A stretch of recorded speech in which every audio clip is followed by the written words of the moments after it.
ഞാൻ ഇന്ന് ഈരാറ്റുപേട്ടയിൽ എല്ലാൻ്റെ ഡ്യൂട്ടി ചെയ്ത് വന്ന സമയത്ത് കാഞ്ഞിരപ്പാറ ഭാഗത്ത് നിന്നൊരു കോള് സ്റ്റേഷനിൽ വരികയും അന്വേഷിക്കാനായിട്ട് എന്നെ എസ് ഐ ജിബിൻ സാറ് പറയുകയും ഞാൻ ഉടൻ തന്നെ ഈ പറഞ്ഞ സ്ഥലത്ത് ചെല്ലുകയും അവിടെ ചെന്ന് എന്താണെന്നുള്ള കാര്യങ്ങൾ ഭാര്യയോട് ചോദിച്ചപ്പോൾ അപ്പോൾ പെട്ടെന്ന് ഒരു കൈ ബാത്റൂമിൻ്റെ ജനാലിൽ പിടിച്ചിരിക്കുന്നതുകൊണ്ട് അയാളെപ്പറ്റി ചേട്ടനെപ്പറ്റി അന്വേഷിച്ചപ്പോൾ ചേട്ടൻ ബാത്റൂമിൽ കയറി പോയെന്നാണ് അറിയാൻ കഴിഞ്ഞത്. ഉടനെ ഞങ്ങൾ അകത്ത് കയറി നോക്കിയപ്പോൾ അയാൾ ഒരു പുതപ്പിൽ തൂങ്ങി നിന്ന് പടയ്ക്കുന്നതാണ് കണ്ടത്.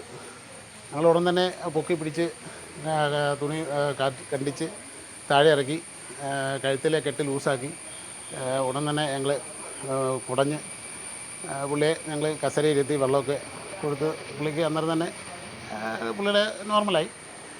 ഒരു അല്പം കൂടെ താമസിച്ചിരുന്നെങ്കിൽ ഉറപ്പായിട്ടും നമുക്കൊരു ജീവൻ രക്ഷിക്കാൻ പറ്റാതെ വന്നേനെ.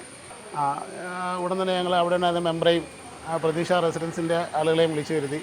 അവർ ആംബുലൻസൊക്കെ ആയിട്ട് വന്ന് അവരുമായിട്ട് സംസാരിച്ച് അവർ ഹോസ്പിറ്റലിൽ കൊണ്ടുപോകാനുള്ള സാഹചര്യങ്ങളൊക്കെ റെഡിയാക്കി ഞങ്ങൾ തിരിച്ചു പോകും. Emerge eye and ENT hospital, private bus സ്റ്റാൻഡിന് സമീപം, ഈരാറ്റുപേട്ട. മറ്റക്കൊമ്പന ജ്വല്ലറി, PP റോഡ്, ഈരാറ്റുപേട്ട.